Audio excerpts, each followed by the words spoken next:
तो हेलो साथियों, जय हिंद। कैसे हैं आप सभी? उम्मीद करता हूँ अच्छे होंगे। तो आज देखिए हमारा क्लास 3 है डिविजिबिलिटी का। आप इसके पहले 2 क्लास पढ़ा चुके हैं, जिसमें आपको 2 का बता दिए हैं डिविजिबिलिटी रूल, 3 का बता चुके हैं, 4 का बता चुके हैं, 8 का बता चुके हैं और हाँ इतना बता चुके हैं आप लोगों को डिविजिबिलिटी रूल, 9 का भी बता चुके हैं। तो ये सब लगभग था। अब कुछ कुछ और है भी बाकी, जैसे 5 का डिविजिबिलिटी रूल, 5 का है, 10 का हो गया, 6 का हो गया, 11 हो गया, अभी कुछ बाकी है। तो आज आपको हम शुरुआत करते हैं 5 से। किसके? 5 से।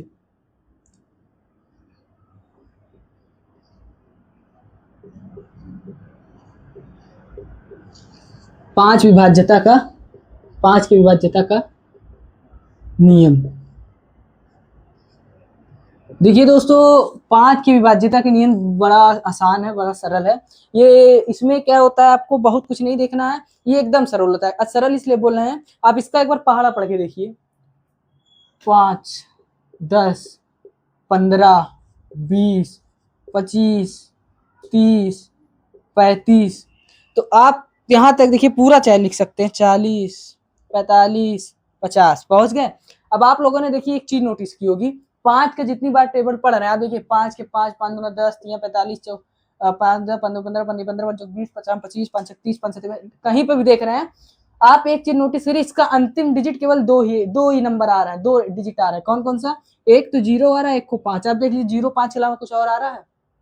ध्यान से देखिए, आप कहीं इसके आगे भी लिख सकते हैं, 55, 60, कहीं पे भी देख लीजिए आपको 0 5 0 5 हर जगह देखिए 0 5 0 5 0 5, ये पुनरावृत्ति हुई है, मतलब 0 ही 5 आ रहा है और कुछ नहीं आ रहा है।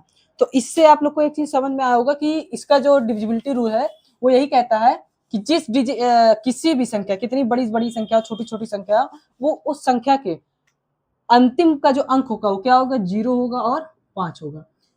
0 और क्या होगा? ये दोनों अगर किसी नंबर के आखिरी का अंक होता है तो वो संख्या क्या होगी? 5 से विभाज्य हो जाएगी। वो संख्या क्या होगी? 5 से विभाज्य हो जाएगी। ये देखिए बहुत इंपॉर्टेंट नियम होता है, क्योंकि इसको हमको ध्यान में रखना, क्योंकि इसमें कुछ याद करने वाली चीज नहीं है, केवल एक चीज ध्यान देनी है कि अंतिम नंबर 0 और 5। कोई बड़ी संख्या जैसे आप ले सकते हैं 5 7 8 9 3 2 0, यहाँ 0 है तो आज कोई पूछे 5 से बताइए विभाज्य है कि नहीं, तो यह लास्ट अंक क्या है? अंतिम डिजिट 0। अंतिम अंक अगर 0 तो ये पूरी 5 से क्या हो जाएगी? विभाज्य हो जाएगी। इसमें आपको सोचना ही नहीं है। अगर कहीं 5 होता है, अगर इसका अंतिम अंक 5 होता है तो भी ये पूरी अंक क्या हो जाएगी? 5 से कट जाएगी। चाहे आप काट करके भी देख सकते हैं, 5 से कट जाएगी पूरी। तो 5 की विभाज्यता का नियम यही था, एकदम सिंपल और सरल। 5 की विभाज्यता का नियम यही था। अब चलते हैं आपको आगे इसके लिए बताने के लिए, रुकिए देखते हैं, 1 मिनट।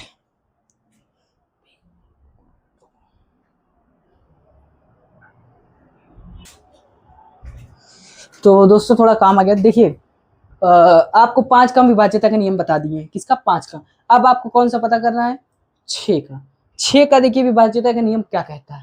5 का आपको समझ में आ गया होगा, उम्मीद करते हैं। एक आध दो एग्जांपल आपको लेना था, 5 के टेबल खुद पढ़ के देख लीजिए ना, आपको याद करने की जरूरत ही नहीं है। इसमें याद क्या करेंगे? 5 के टेबल पढ़ के देखिए, 5 10 15, कहीं भी टेबल पढ़ के देख लीजिए, आपको केवल 0 5 की पुनरावृत्ति मिलेगी और कहीं कुछ नहीं मिलेगा। तो इसलिए आपको ये बात याद करने की जरूरत नहीं है, बस इतना पता करना है कि हाँ 5 और अंतिम अंक 5 आना चाहिए, 0 आना चाहिए, तभी वो डिजिट क्या होगा? 5 से क्या हो जाएगा? पूरा नंबर विभाज्य हो जाएगा। अब 5 का छोड़ते हैं, अब आते हैं 5 का, आपको याद हो गया होगा, अब 6 पे। किसका? 6 के विभाज्यता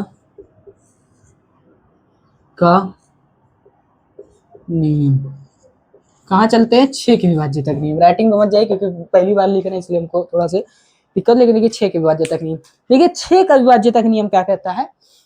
ये कहता है, ये है कि 6 का देखिए आप कैसे पता कर, देखिए सबसे बड़ी बात तो 6 का आप ऐसे डायरेक्ट नहीं पता कर सकते, उसका कोई डायरेक्ट रूल नहीं है। हाँ, मगर उसका ये रूल कहता है, देखिए 6 का आप बताइए, अगर हम फैक्टर में लिखें, मतलब इसके फैक्टर क्या होते हैं? इसके अंदर जिससे ये गिनती कट जाए, इसके मल्टीपल, इसके फैक्टर गुणन। जैसे देखिए इसके मल्टीपल कहने का मतलब क्या क्या हो सकते हैं? 1 2 3, मतलब 2 तिहाई 6, एक ये हो जाएंगे, एक हो जाएंगे 1 गुणे 6, एक ये हो सकते हैं। नंबर की बात करें, इंटीजर ये होंगे, ठीक है। तो आप देखिए इसमें आप एक ये हो गए, एक ये हो गए, मगर देखिए ये वाला कॉमन होता है। ये कैसा होता है? कॉमन होता है। तो ये इसको आप नहीं ले सकते हैं, क्योंकि देखिए 1/6 सब में होता है, लेकिन आपको वो लेना है जो किसी में कॉमन ना हो। तो कॉमन मतलब वो उसका पहाड़, मतलब अगर 2 है ये, जैसे इसको हम लिख सकते हैं 2 गुणे 3। 2 और 3 क्यों लिए, इसको क्यों नहीं लिए, क्योंकि ये देखिए सब में कॉमन होता है। लेकिन जैसे एक इसमें देखिए कॉमन आएगा 6 में, लेकिन आप एक चीज नोटिस करेंगे 2 और 3 है इधर, 2 के पहाड़े में 3 आ रहा है नहीं, 3 के पहाड़े में 2 आ रहा है नहीं, तो ना तो इसका कोई कॉमन पार्ट इसमें आ रहा है ना तो इसका कोई कॉमन पार्ट इसमें आ रहा है। जब ऐसा रहे कि इसका ना इसमें आए ना इसका, तो वही हम फैक्टर यहाँ पे यूज करते हैं, एक 2 लेंगे एक 3। ये फैक्टर लेने के बाद जो आपको संख्या दी होगी, कोई भी संख्या, जैसे अभी हम छोटी संख्या के लिए मान लेते हैं 48, छोटी संख्या लेते हैं केवल 48, तो आपको अगर हम 48 लिए वो बताइए 6 की ये टेबल से मतलब 6 से कट जाएगी कि नहीं, तो आपको यही पता करना है 6 से क्या हो जाएगी, कटेगी कि नहीं। सिंपल रूल है, इसमें कुछ नहीं, इसमें कहता है आप 6 का ऐसा फैक्टर करिए जिसका कोई कॉमन मतलब कोई कुछ कॉमन ना है। इसमें देखिए इसमें कुछ कॉमन नहीं आ रहा, आपको बता दिए कॉमन क्या होता है, इसका पहाड़ा ना इसमें आए, देखिए 2 का ना इस 3 में आ रहा है ना 3 का 2, यही आपको बताया है। 48 चेक करना, पहले आप 2 से चेक कर लीजिए। 2 से चेक करने का नियम आपको क्या बताया है, अंतिम अंक क्या होना चाहिए, कोई सम संख्या, सम संख्या मतलब जो 2 से कट जाए, या तो ऐसी संख्या जो लास्ट में 2 4 6 0 2 4 6 8, यही जो ऐसी नंबर है जो 2 से कटती है, अंतिम अंक जो होता है। तो यहाँ देखिए 8 है, तो यानी ये संख्या 2 से पूरी कट रही है, बोलेंगे हाँ। लेकिन अब 3 से आप देखिए, 3 से क्या होता है, अंकों का जोड़। 3 से क्या होता है, अंकों का जोड़, जो कि बता चुके हमने पिछली क्लास में। अंकों का जोड़, अंकों का जोड़ मतलब 8 8 और 4 12, 12 जो आ रहा बताइए 3 से कटेगा कि नहीं, हाँ भैया कट। अगर ये 3 से भी और 2 से भी, दोनों से कोई सा नंबर अगर कट रही है तो वो श्योर है 100% 6 से भी कटेगी, 6 से भी क्या हो जाएगी, वो संख्या पूर्णतः कट जाएगी। अगर कोई संख्या 2 और 3 से के पहाड़े में आ रही है, कट रही है, 2 और 3 उसको काट सकते हैं, तो ये जान लीजिए वो 100% है कि वो 6 से भी क्या हो जाएगी, पूरी कट जाएगी। इसका यही रूल है 6 का, एकदम सिंपल सा, इसमें कुछ आपको परेशान होने की जरूरत नहीं है। इसी तरह देखिए हम बड़ी संख्या भी लेते हैं, इसमें मान लीजिए छोटी लिए थे, अब बड़ी संख्या लेके दिखाते हैं। बड़ी संख्या जैसे आप खुद ही जैसे कुछ भी मान लेते हैं,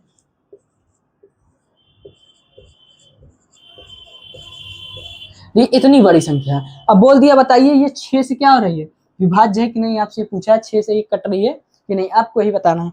तो भैया आप बताएंगे कैसे 6 से, भैया कहेंगे 6 का नियम तो ऐसे होता नहीं, 6 का नियम आपको क्या पता है, 6 का सिंपली क्या करना है, 2 इंटू 3। 6 का ऐसा हमको कॉमन फैक्टर ढूंढना है जिसमें कुछ भी कॉमन, जैसे देखिए 2 गुणे 3 लिखा गया है, आप बताइए 2 है जो वो 3 के क्या 2 के पहाड़े में 3 आ रहा है नहीं, 3 के पहाड़े में 2 आ रहा है नहीं, तो हमको ऐसा ही कॉमन लेना है जिसमें कोई भी किसी के पहाड़े में ना आता हो। तो वही देखिए उसका हम ये मल्टीपल फैक्टर ले लिए 2 गुणे 3। अब हमको यही दोनों गिनती से इसको चेक करना है, ये इससे इन दोनों से अगर ये गिनती पूरी विभाज्य हो जाएगी तो वो 6 से भी पूर्णतः क्या हो जाएगी, विभाज्य हो जाएगी। तो पहले हम 2 से चेक करते हैं, 2 से आपको चेक करेंगे, आग देखते ही बता देंगे लास्ट में 8 है, यानी 2 से क्या हो जाएगी, 2 से तो 100% है ये डिवाइड हो जाएगी। मगर आपको अब 3 से चेक करना है, किससे चेक करना है, 3 से। 3 से हम क्या बोले हैं, अंकों का जोड़। अंकों का जोड़ का देखिए हम तरीका आपको बताया था कैसे, इसको देंगे, अगर हम देखिए पूरा अंकों का जोड़ कर लेते हैं, 8 और 6 14, 14 और 9 23, 23 2 25, 25 5 30, 30 6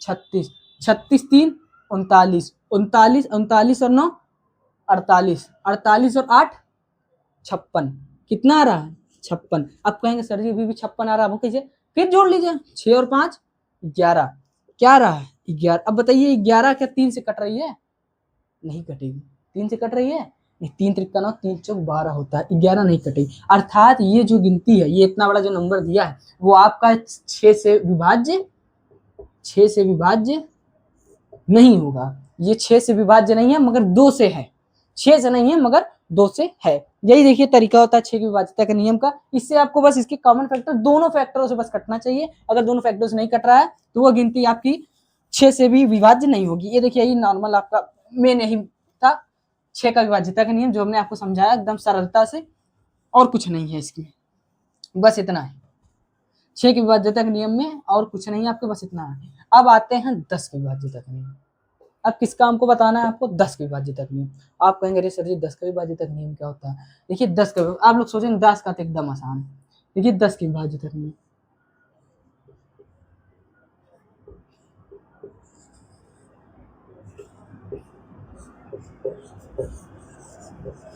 देखिए 10 का विभाज्यता नियम क्या कहता है, आप 10 का पहाड़ा पढ़िए, 20 30 40 50 60 70 80 90 100, 100 तक गए।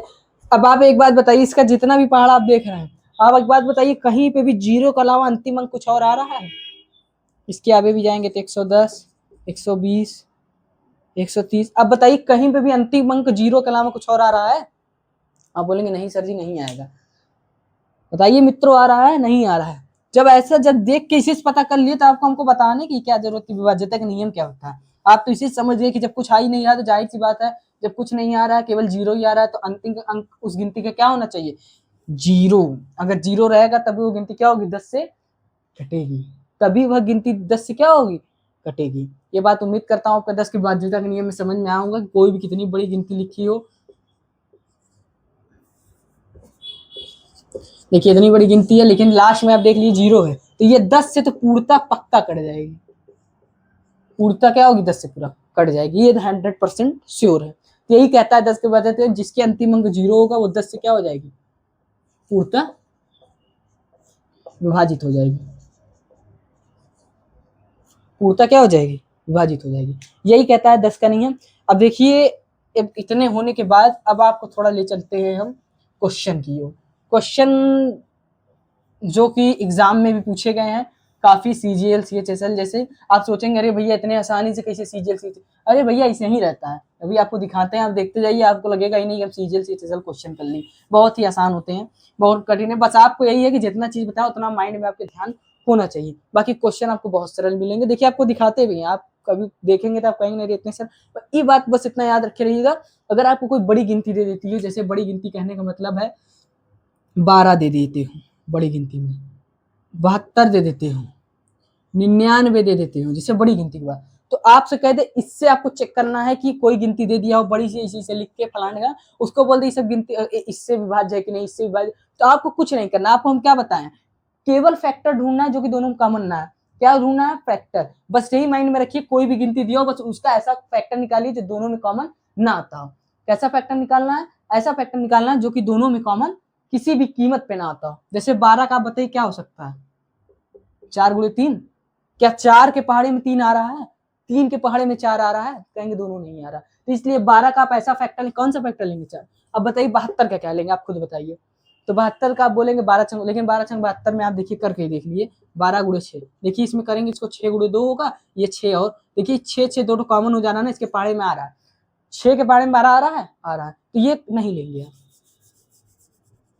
आपको क्या बोले, कॉमन नहीं आना चाहिए। तभी अगर कॉमन आ गया तो आपको समझिए करना गलत हो जाएगा, कॉमन नहीं आना चाहिए। तो 72 का हम क्या ले सकते हैं? देखिए 72 था, आप ले लेंगे 9 गुणे 8। 9 अठे कितना होता है? 72। और ये दोनों देखिए कॉमन कुछ आ रहा है? नहीं, कुछ नहीं आ रहा। जब ये दोनों कुछ कॉमन नहीं आ रहा तो आप यही फैक्टर लेंगे और सबसे पहले इन्हीं दोनों से चेक कर लेंगे। इन दोनों का तो नियम आपको बताएं, 8 वाले का तो बताए हैं कि भैया 3 डिजिट लास्ट का देख लीजिए, वो विभाज्य पूरी गिनती बता देंगे। 9 वाले में अंकों का जोड़, इससे आप सोचिए 72 का बता देंगे कि हाँ ये गिनती 72 से विभाज्य। बड़ी से भी बड़ी गिनती रहे, बस आपको ऐसा फैक्टर करना है जिसमें कुछ भी कॉमन ना आता हो। 99 में कैसा करेंगे ये तो आपको आप पता ही चल गया, अगर 11 गुणे 9 कर देंगे ना, तो ये है इसमें कुछ कॉमन आ रहा है ना इसमें, तो 11 से चेक कर लीजिए। 11 विभाजित तक नियम आपको भी आगे चल के बताएंगे, 9 का तो पता ही है आपको। तो इस तरीके से आप बड़ी से बड़ी गिनती का भी कर सकते हैं। तो चलिए आपको हम लेके चलते हैं अब क्वेश्चन की तरफ। अब आपको लेके चलेंगे हम कहाँ? क्वेश्चन की तरफ। ये आपको लेके हम चलते हैं क्वेश्चन की तरफ। अब क्वेश्चन लिख के आपको समझाते हैं, और क्वेश्चन जो है सब एग्जाम में पूछा हुआ क्वेश्चन लगवाएंगे आपसे, चाहे आप गूगल करके देख लीजिएगा, वो पक्का ना पक्का एग्जाम में आए। चलिए लिखवाते हैं आपको क्वेश्चन। तो देख सकते हैं दोस्तों, ये क्वेश्चन आपका पूछा है एसएससी सीपीओ 2017 में। ये 2017 का पीवाईक्यू है, पिछले का उसका एसएससी सीपीओ का पीवाईक्यू है 2017 में। देखिए क्वेश्चन पूछा है, चाहे गूगल कर लीजिए, क्या पूछा है? 19,596 के निकटतम कौन सी दो संख्याएं हैं जो 9 से पूर्णतः विभाज्य है? तो आपको बताना है कि 19,596 के निकटतम कौन सी दो संख्याएं जो 9 से पूर्णतः विभाज्य है। देखिए क्वेश्चन एकदम सरल है। आपको अगर 9 का विभाज्यता के नियम में हम बताए थे, पता होगा तो आप तुरंत कर देंगे। कैसे बताए थे देखिएगा, आप पहले देख लीजिए इसमें से कॉमन क्या क्या है। तो आप देख सकते हैं कि देखिए 611 इसमें भी है, 611 इसमें भी, 19,611। तो पहले आप कॉमन वालों को देख लेंगे, इसलिए क्योंकि ये देखिए 2 ऑप्शन में आ रहा है, इस वजह से आप ऐसा देखिए जो कि 2 ऑप्शन में आ रहा है, इसलिए वही देखिए जिसमें 2 ऑप्शन में आ रहा है। तो हम क्या क्या देख लेते हैं, देखिए पहले यही देख लेते हैं। देखिएगा ये 9 है, 9 पूरा कट जाएगा, इसको काट देते हैं, 9 पूरा विभाज्य हो जाएगा 9 से, ठीक है। अब ये देखिए 1 है, 6 और 1 7, 7 और 1 8, 8 1 9 और ये वाला 9, मान ली काटते नहीं, इसको रहने देते हैं अगर, तो 9 ये था, तो 6 1 7, 7 1 8, 8 1 9, 9 और 9 कितना हो गया 18। अब बताइए जो 18 है वो 9 से कटेगा कि नहीं? आप कहेंगे 9 के पहाड़े माता 9 दूना 18, यानी ये संख्या ये पूरी कट जाएगी, अर्थात ये कट जाएगी, इसमें ये कट जाएगी, ये दोनों संख्या क्या हो जाएगी, कट जाएगी। तो हमको अगर ये दोनों कट रही है तो हमको अब ये दोनों चेक करनी होगी, कौन सी, ये दोनों। तो ये दोनों के लिए आपको देखिए एकदम साधारण नियम बता, आप इसको देख के बता सकते हैं नहीं होगा, क्योंकि देखिए 9 9 18 ये तो पूरी कट गई, 18 नहीं भी कट जोड़ लीजिए कट जाएगी वैसे, 9 9 18 18 5 18 5 23 1 24, देखिए नहीं कटेगी, यानी ये ऑप्शन नहीं हुआ आपका। अब इसको हटाते हैं, आगे चलते हैं, ये भी कट रहा था इसमें देख लिए थे इसे, अब ये वाला देखेंगे, 9 1 10 10 5 15 15 और 7 22 22 5 27, देखिए कट रही है, 27 9 से कट रहा है ना, 9 3 कितना होता है 27, देखिए तुरंत आपने कर दिया कि ये देखिए चेक किए थे, दूसरी तुरंत आप ऑप्शन लगा देंगे, आपको इतना नहीं चेक करना पड़ा। तो ये एक तरीका है अपना बुद्धि जिस चेक करेंगे आप, वो ऑप्शन इसलिए हम बताए कि जिसमें कॉमन दिए, अगर नहीं दिया तो आपको भैया चेक करना पड़ेगा, लेकिन जब आपके पास कॉमन उठा के दे रहा है, एकदम सेम क्वेश्चन है सेम ऑप्शन के साथ, तो यही देखिए सेम पूछा था इसमें, लेकिन देखिए कॉमन था इसलिए पहले ये, इससे देखिए आपका समय बच गया, आपको भी पता चल गया ये दोनों तो डिवाइडेड है, ये दोनों अगर हुई तो तुरंत आप बता देंगे, तो इसलिए आप देखिए आपका समय बच गया, आप बता दिए कि हाँ सेकंड वाला ऑप्शन सही है। तो ये क्वेश्चन ऐसे सीपीओ का था, देखिए आपको बताने के बाद कितना आसानी से आप लगा ली, समझ में आया होगा उम्मीद करते हैं, एकदम सरलता से, कहीं आपको कुछ कुछ पूछना ही नहीं। अब चलते हैं अगले क्वेश्चन की तरफ, अगला क्वेश्चन बताते हैं।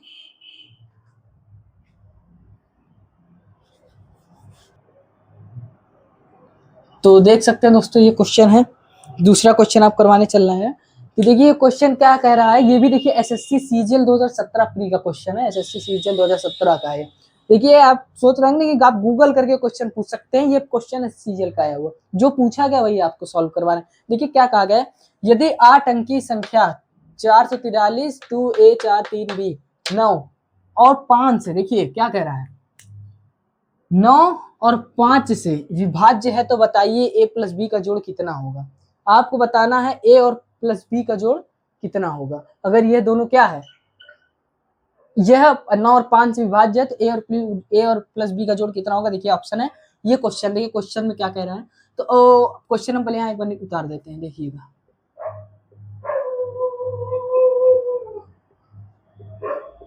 देखिए क्वेश्चन यही है, ठीक है, क्वेश्चन क्या कहता है यही है, और आपसे बोल रहा है आपसे 9 और 5। अब आप हमसे एक बात बताइए, पहले आप 9 को लेकर चलेंगे कि 5 को, पहले आप किसको लेकर चलेंगे, 9 और या 5 को? तो आपका बुद्धि क्या है, देखिए आप पहले अगर 9 को लेकर चलते हैं, किसको, 9 को, तो आप थोड़ा सा और बुद्धि दौड़ाइए, इसलिए क्योंकि देखिए 9 को अगर आप लेके चलेंगे, अंकों का जोड़ चाहिए, आप बताइए यहाँ सब अंक आपको दिए हैं, कहाँ दिए हैं, ए दिया है, बी दिया है, तो आप कैसे सही जोड़ निकाल पाएंगे भैया, ये है कि नहीं बताइए।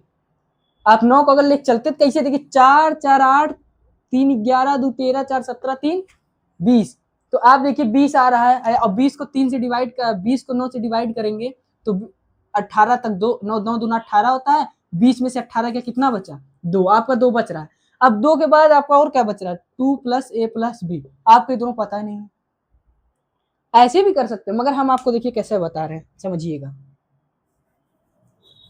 देखिए ये नहीं करना है, आपको 5 से बोला है, अभी हम आपको बताए थे 5 का टेबल पढ़िए क्या होता है, 5 10 15 20, हर जगह क्या देख रहे हैं 0 5 0 5, आप देखेंगे 0 और 5 की पुनरावृत्ति हर बार क्या होती है, होती रहती है। तो आपको ये समझ में आ गया होगा 0 5 की अगर पुनरावृत्ति हो रही है, तो आप ये समझ गए कि बी का वैल्यू अगर हो सकता है तो क्या हो सकता है, अगर ये 5 से पूरा कट रहा है तो बी का वैल्यू आप केवल क्या क्या रख सकते हैं, 5 या 0, कौन कौन सी वैल्यू रख सकते हैं, 5 या 0, इन दोनों को आप बताइए, आप कोई वैल्यू रख सकते हैं इसमें, आप बोलेंगे नहीं, अगर रख देंगे और कुछ भी तो ये 5 से तो नहीं है कटेगा, जो कि क्वेश्चन में आपको पहले ही देख बोला 5 से पूरा विभाज्य, 5 से कटने का मतलब आपको अंतिम का, इस संख्या के अंतिम का अंक क्या रखना होगा किसी भी कीमत पे, 0 या तो 5, 5 या 0 में से दोनों में से एक।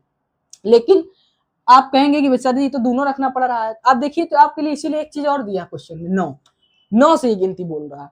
अब आप देखिए अंकों का जोड़ करिए, अंकों का जोड़ करेंगे तो कितना आया था, 4 4 4 8, 8 और 3 11, 11 2 13, 13 और 4 17, 17 और 3 20, यानी इन अंकों का जोड़ आ रहा है कितना 20। आप इसको 9 से डिवाइड करिए, 9 दूना 18, बच कितना रहा है शेषफल 2, ठीक है 2। लेकिन आप एक चीज भूल रहे हैं, आपको केवल ए की वैल्यू नहीं पता है, मगर बी की वैल्यू अभी आप बताएं, या तो 5 हो सकती है या तो 0 हो सकती है। क्या कह सकती है, या तो 5 या तो 0। आप बोलेंगे ऐसा बात है, अब बताइए आप 0, अगर बी की वैल्यू यहाँ 0 लेते हैं, बी की वैल्यू क्या लेते हैं 0, बी की वैल्यू अगर यहाँ 0 लेंगे 2 प्लस इसको ऐड करेंगे और 2 प्लस 0 बचा 2, ए की वैल्यू आपको क्या लेनी पड़ेगी 7, ए की वैल्यू क्या लेनी पड़ेगी 7, ए की वैल्यू अगर आप 7 लेते हैं, यहाँ 7 लेंगे, बी की वैल्यू 0 लेनी पड़ेगी। जब दोनों का जोड़ करेंगे कितना आएगा, दोनों का जोड़ करेंगे यहाँ कितना आएगा 7 आएगा, ठीक है। अगर 0 लेते हैं, वहीं पे अगर हम 5 लेते हैं, यहाँ पे बी की वैल्यू अगर 5 लेते हैं यहाँ, तो 5 और 2 कितना हो गया ये 7। अगर 0 की जगह हम यहाँ 5 लेते हैं वैल्यू, 5 और 2 कितना हो गया 7, तो आपको ए की वैल्यू कितनी लेनी पड़ेगी 2, ए की वैल्यू कितनी लेनी पड़ेगी 2। यानी अगर बी की वैल्यू 5 ले रहे हैं तो ए की वैल्यू आपको 2 लेनी पड़ेगी, और बी की वैल्यू अगर 0 ले रहे हैं तो ए की वैल्यू आपको क्या लेनी पड़ेगी 7। आपको ये लॉजिक समझ में आया कि नहीं, आया कि नहीं लॉजिक समझ में। देखिए डाउट आपके मन में आ रहा है तो हम फिर से आपको एक बार क्लियर करते हैं। हम समझ रहे हैं कि आप डाउट से परिपूर्ण आदमी हैं, लेकिन आपको मेरा काम है आपको समझाना, आपको डाउट क्लियर करना, एक एक डाउट आपके मन में जो भी है। आप समझते हैं आपके मन में डाउट है, लेकिन आपको फिर से करवा के दिखाते हैं। आप परेशान मत होइए, आप मेरे पास हैं, आपको हर एक क्वेश्चन बताया जाएगा। A4 3 अब ध्यान दीजिएगा बहुत ध्यान से। अभी आप अंकों का जोड़ किए थे, कितना आ रहा था 2 बच रहा था, 2 बच रहा था अंकों के जोड़ पे। अंकों के जोड़ जब कर रहे थे 4 4 8 3 11 2 13 4 17 3 20। अब 20 को अगर आप 9 से डिवाइड करेंगे तो 18 तक कट जाएगा, 2 बचेगा। इस बात से क्लियर है कि नहीं, 2 बचेगा। लेकिन अब बताइए बी का वैल्यू आप क्या रख सकते हैं, आप खुद बताइए। बी का वैल्यू आप या तो 0 रख सकते हैं या क्या रख सकते हैं 5 रख सकते हैं, 2 के अलावा कुछ रख सकते हैं नहीं। अब देखिए प्लस ए प्लस बी, अब देखिए आपको यहाँ ए प्लस बी की वैल्यू ऐसी रखनी है कि उसमें हम 2 ऐड कर दें तो ये पूरी गिनती क्या हो जाए, ये पूरी गिनती 9 से क्या हो जाए विभाज्य हो जाए। समझ में आई बात की नहीं, आपको क्लियर बताइएगा। ए प्लस बी की वैल्यू आपको ऐसी, यानी इन दोनों का अंकों, ये भी अंक है इसी डिजिट के अंक है, इन दोनों को भी अंकों को ऐड करेंगे इसके साथ, तो वो अंक ऐसा आना चाहिए जो कि 9 के पहाड़े में क्या हो रहा हो, आ रहा हो, तभी तो ये 9 से कटेगा। क्योंकि बी का तो आप बता ही दिए, या तो 0 रखेंगे या तो इसका तो फिक्स हो गया है कि बी की वैल्यू यहाँ 0 रख सकते हैं या तो 5, तो इसलिए ये 5 से तो कट ही कट रही है, क्योंकि आपको यहाँ 0 रख सकते हैं, यानी यहाँ रख सकते हैं 2 प्लस ए प्लस, एक बार 0 रख देंगे 2 प्लस ए प्लस, एक बार क्या रख देंगे 5। इससे कुछ डाउट है नहीं होगा, ये रख देंगे, ठीक है। यहाँ पे ये रख सकते हैं 0 और 5। अब देखिए ध्यान से, ए की वैल्यू बताइए यहाँ पे क्या होगी, ए की वैल्यू यहाँ क्या होगी 7, यहाँ ए की वैल्यू कितनी होगी 2। अब बताइए यहाँ पे बी की वैल्यू कितनी थी, ये किसकी वैल्यू है बी की वैल्यू है, यहाँ पे ये भी बी की वैल्यू है। समझ में आ रहा है। अब आपसे बोला था ए प्लस बी बताइए, क्या ए प्लस बी, इस कंडीशन, अभी इसको छोड़ दीजिए, इस कंडीशन में बताइए ए प्लस बी की वैल्यू कितनी आ रही है, ए प्लस बी की वैल्यू कितनी आ रही है इस कंडीशन पे, ए प्लस बी की वैल्यू 7, क्योंकि देखिए ए की 7 ही है, 0 में ए 7 में 0 जोड़ेंगे 7 आएगा, 7 आएगा, क्लियर है। और उसके बाद देखिए 2 प्लस, अब इस कंडीशन को भूल जाइए, इसमें आइए, तो यहाँ ए की वैल्यू कितनी आ रही है 2, ए की वैल्यू कितनी आ रही है 2, बी की वैल्यू ये क्या है 5। अब ए प्लस बी यहाँ करेंगे कितना आएगा 7, दोनों कंडीशन पे 7 आ रहा है, इसका आंसर क्या हो जाएगा, इसका आंसर 7। समझ में आया कि नहीं ये बात आपको, उम्मीद करते हैं समझ। इसमें दोनों देखिए, इसमें दोनों कार्य, उसको आपको ऐसा नंबर ही बताया था कि ताकि वो चाहे आप 0 रखिए चाहे 5 रखिए, आना कितना है 7। समझ में आया, डाउट क्लियर है, मन में एक को डाउट, ठीक है। हम उम्मीद करते हैं समझ। अब चलते हैं अगले क्वेश्चन की ओर।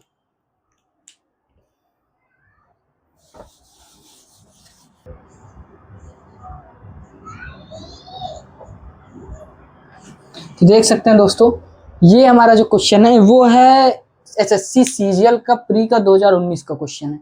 बड़ा मस्त क्वेश्चन है। देखिए सीजीएल का क्वेश्चन करवाना 2020-19 का है, और देख सकते हो क्वेश्चन एकदम सरल है, कठिन नहीं है, बस आपके मानसिकता के ऊपर है, कठिन नहीं है क्वेश्चन। देखिए क्या रहा है क्वेश्चन, आपको पढ़ाते हैं। कह रहा है देखिए, जब 335 को 5a7 में जोड़ा जाता है तो परिणाम 8b2 प्राप्त होता है। यानी आप इस गिनती को इसमें ऐड कर रहे हैं, जोड़ रहे हैं, तो हमको 8b2 प्राप्त होता है। और जो ये 8b2 है, 8b2 जो है 3 से क्या हो जा रहा है, कट जा रहा है। 8b2 यानी क्या, 3, यानी इनके अगर अंक का जोड़ है वो 3 से भाग होना चाहिए। इस क्वेश्चन का ही कहने का मतलब है कि आप इन दोनों को जोड़िए, जोड़ने पे ये परिणाम प्राप्त हो रहा है, परिणाम जो प्राप्त होता है उसमें इनके अंकों का जोड़ क्या हो रहा है, 3 से कट रहा है। देखिए बोला है 3 से विभाज्य का मतलब तो यही हुआ, अंकों का जोड़ कटना चाहिए 3 से। तो देखिए आपको करा, और एक का हमको यहाँ से क्या चाहिए, ये एक का, देखिए यहाँ बी दिया है मगर हमको एक का क्या चाहिए, महत्तम मान चाहिए। एक का कौन सा मान चाहिए, महत्तम मान। चलिए आपको हम सॉल्व करके दिखाते हैं, बहुत ही सरल क्वेश्चन। देखिए 335 को किसमें जोड़ना है, इसमें जोड़ना है। अब देखिए 7 3 3 335, इसको अगर जोड़ रहे हैं तो क्या प्राप्त हो रहा है हमको, 8b2। इतने बात से आप एकदम फ्री हैं। देखिए अभी तो हम एक चीज, देखिए आपको 2-3 चीज इसमें आपको बताते हैं जो आपको यहाँ समझना है, बहुत समझने की चीज है। देखिए क्या है, आप एक चीज नोटिस करिए, देखिए 5 और 3 कितना होता है, 8। आप सोचेंगे सर जी जोड़ा घर जाता है, सही बात है, मगर आप देखिए आपको लॉजिक क्या बता रहे हैं, 5 और 3 कितना होता है, 8। देखिए 8 लिख दिया है, यानी ये बात आप ध्यान में रख लीजिए कि यहाँ पे कोई ऐसी गिनती नहीं रखेंगे जिसमें इसको ऐड करें और इसके इसमें हासिल जोड़ें, और मतलब ऐसी गिनती ले जो दहाई तक जाए और इसका एक कैरी इसमें जाना पड़े। बात समझिए हमारी, कहने का मतलब जैसे अगर यहाँ हम 9 रख देते हैं, 9 3 12, 12 के यहाँ 2 रखेंगे, हासिल एक जाएगा, अगर यहाँ हासिल गया तो 5 3 8 से क्या हो जाएगा, ज्यादा हो जाएगा, जो कि क्वेश्चन में आपको बोल दिया ये 8 ही रहना है। 8 ही रहने का मतलब है आपको यहाँ ऐसी गिनती रखनी पड़ेगी कि इन दोनों का जोड़ 10 से कम ही रहे, 10 से ऊपर ना जाए, यानी डिजिट में रहे। किसमें रहे, डिजिट में। समझ में आया कि नहीं बात, समझ में आया, यही करना है। अब देखिए जैसे कि अब आप यहाँ से, अब देखिए इसको हम यहाँ लॉजिक छोड़ रहे हैं, अब इसको यहाँ अगर लॉजिक समझ गए आप, अब देखिए नीचे वाले लॉजिक में आइए, ये बोल रहा है आपका 3 से क्या है, विभाज्य है। 3 से क्या है, विभाज्य। 3 से विभाज्य होने का क्या मतलब है, विभाज्य होने का मतलब है इनके अंकों का जोड़ क्या हो जाना चाहिए, 3 से कट जाना चाहिए। आप अंकों को जोड़ कर लीजिए, 8 और 2 कितना हो गया, 10, 8 और 2 10, 10 को अगर 10 प्लस बी यही हो रहा है। आप अगर इसको काटेंगे 3 से, 3 त्रिका कितना हो रहा है 9, 1 बच रहा है, यानी आपका अंतिम में बच रहा है 1 प्लस बी। अब बताइए बी की वैल्यू क्या पॉसिबल है कि बी की वैल्यू हम रखें तो यहाँ पे ये जो इसका इसके बाद इसमें एक जोड़ा जाए तो वो 3 से कट जाए। बताइए प्रोसेस समझ में आया कि नहीं आपको, समझ में आया। 3 से क्यों, 3 से ये विभाज्य होने के लिए हमको अंकों का जोड़ चाहिए, अंकों का जोड़ कर दिया, 8 2 10 होता है, उसको 3 से डिवाइड किया, 3 3 9, एक कैरी बच गया, और जो एक हासिल बच रहा है 1, और ये बी वाला था, यहाँ हमको डिजिट नहीं पता, आपको ये पता करनी है। तो आप बी की वैल्यू क्या रखेंगे कि जिसमें एक जोड़े और 3 से क्या हो जाए, कट जाए। अब आप बताइए क्या क्या रख सकते हैं, 2 5 8, इन 3 के अलावा और कोई नंबर रख सकते हैं क्या यहाँ, बताइएगा जरा, कुछ रख सकते हैं। अगर आपको नहीं भरोसा भैया आप रख के चेक कर लीजिए भाई, इसके अलावा तीनों के अलावा कुछ रख सकते हैं, तो आप बोलेंगे नहीं, तो बस यही तीनों रख सकते हैं। यानी बी की वैल्यू आप एक तरीके से बता चुके हैं कि या तो 2 होगी, या तो 5 होगी, या तो 8 होगी, ठीक है। लेकिन आपको पता किसकी करनी थी भैया, एक ही, हमको बी से मतलब ही नहीं, आपको खाली क्वेश्चन हम समझा रहे हैं, एक ही। अब देखिए समझिएगा, 7 और 5 कितना हो गया, 7 5 12, 12 के नीचे देखिए 2 लिख दिया, हासिल 1, यानी एक यहाँ हासिल जा चुका है, एक कैरी यहाँ गया है, यानी एक कैरी गया है, यानी ये 3 और 1 कितना हो गया, 4, ये हो गया 4 प्लस ए। अब बोला ए की वैल्यू क्या रखेंगे, अब एक बताइए ए की वैल्यू क्या रखा जाए कि उसका जोड़ करे तो या तो यहाँ 2 आए, 5 आए, 8 आए। अब बताइए ए की आप अधिकतम वैल्यू क्या रख सकते हैं कि इन दोनों को जोड़, क्योंकि देखिए हासिल वाला कुछ नहीं आएगा, क्योंकि अगर यहाँ हासिल वाली चीज जैसे यहाँ 4 है, यहाँ ए की वैल्यू अगर आप 6 रख देते हैं, 6 4 कितना हो जाता है 10, 10 का बी का वैल्यू 0 तो रख देंगे, मगर एक यहाँ कैरी चला जाएगा तो ये 5 1 6 हो जाएगा, 6 3 कितना हो जाएगा 9, जो कि यहाँ 8 फिक्स कर दिया है, 8 के अलावा कुछ नहीं हो सकता है। तो आप यहाँ से ऐसी गिनती कोई नहीं लेंगे जिसका यहाँ पे कैरी देना पड़े। बात समझ में आई मेरी, इसलिए आप ए की वैल्यू आप 6 से कम ही लेना पड़ेगा। तो 6 से कम सबसे पहले क्या लेंगे, 5, ए की वैल्यू कितनी लेंगे 5। अब बताइए 5 5 और 4 जोड़ेंगे, यहाँ बी की वैल्यू कितनी आ जाएगी 5, और ये 4, 5 और 4, बी की वैल्यू कितनी आ जाएगी 9, बी की वैल्यू कितनी आ जाएगी 9। अब बताइए बी की वैल्यू 9, यहाँ कहीं 9 है, नहीं है, 9 यहाँ कहीं नहीं है, तो यानी यहाँ 9 नहीं लेना है, क्योंकि हमसे क्या बताया यहाँ बी की वैल्यू क्या आ सकती है, केवल 8 5 और 2। अभी आपको बताया ना, आपको अभी बताएं बी की वैल्यू केवल इतनी हो सकती है। तो अब आप यहाँ क्या लेंगे, अब आप देखिए 5 रख के देख लिए, अब यहाँ क्या लेंगे 4, 4 और 4 कितना हो गया 8, 8 यहाँ दिया है, देखिए 8 मिल गया ना। और ये देखिए अब आप ए की वैल्यू 4 रखिए, ध्यान रखिएगा, और ये महत्तम बोला था। अब 4 के बाद अगर आप कोई रखेंगे 3, अब बताइए 3 बड़ा है कि 4 बड़ा है, 4, तो आपको महत्तम वैल्यू ए की मिल गई। समझ में आया बात? ए की वैल्यू क्या हो गई 4, ऑप्शन में 4 दिया है, लिखिए सही। अब ये क्वेश्चन करने में थोड़ा, लेकिन आप इसको अगर जिस तरह से बताएं समझ के करना। कैसे समझ के? देखिए एकदम सब कुछ आपको बता दिए। 8b2 था, जहां से 8 2 10 आप जोड़ लिए, आप b की वैल्यू यहाँ से पता कर लिए कि अगर आनी है तो 2 और 5 और 8 ही आए। भैया कहा है और कुछ नहीं, भैया 3 से विभाज्य होनी चाहिए। 3 से वही विभाज्य होगी जब ये 2 और 5 और 8 वैल्यू रहेगी b की, तभी ये गिनती 3 से विभाज्य होगी। तो आप b की वैल्यू फिक्स कर दिए, तीनों में से एक होनी है। अब आपको a की वैल्यू फिक्स करना था, जिसमें से आपको देखिए 5 3 8 इसका जोड़ी दिया है कि हाँ इनको ऐड करेंगे तो यहाँ 8 फिक्स है, एक को इसमें हासिल नहीं जाना है। तो आप ए की वैल्यू जो भी रखेंगे, आप किसी भी कीमत पे एक इसका कैरी 4 आ गया, यानी यहाँ 4 पहले से है, तो यहाँ आपको 6 से नीचे ही वैल्यू रखनी पड़ेगी, यानी 5 4 3 चेक करके। तो हमने 4 वैल्यू रखी, 4 पे ये क्या हो गया, यहाँ वैल्यू मिल गई 8 और 8 वैल्यू यहाँ बी की मिल गई, यानी ये पूरी गिनती क्या हो गई, 3 से कट गई। उम्मीद करता हूँ ये क्वेश्चन आपको समझ में आया होगा। तो आज के लिए हम यहाँ पे समाप्त करते हैं अपना क्वेश्चन। अब आपको मिलते हैं अगले क्लास में। देखिए अगले क्लास में फिर आपको प्रीवियस क्वेश्चन, आप हमारा कॉन्सेप्ट ही यही है, क्वेश्चन आपको करवाने का मतलब यही है कि आप इसको समझ लीजिए, फिर आप प्रैक्टिस करिए। जल्दी हम पीडीएफ बना रहे हैं, आपको पीडीएफ टेलीग्राम के लिंक पे मिल जाएगा, अभी हम उसको बना रहे हैं। लेकिन अभी आप जो हम बताएं कॉन्सेप्ट के बाद, इसको आप मोबाइल से क्वेश्चन खोजिए, उसको सॉल्व करिए बहुत ही आसान तरीके से, घबराना नहीं है। जो नहीं है कमेंट करके बताइए, सर जी इस टॉपिक में दिक्कत है, इसमें हम कोशिश करेंगे कि आपको और सरलता से बता दें। हमारा काम बस सरलता से बताना है, नहीं पढ़ा तो सभी टीचर है, बस आपको समझ में आ जाए यही मतलब है। तो चलिए आज के लिए हम इतना ही खत्म करते हैं क्लास आज पे अपनी यही। अब मिलते हैं आपको अगले क्लास में, तब तक के लिए जय हिंद।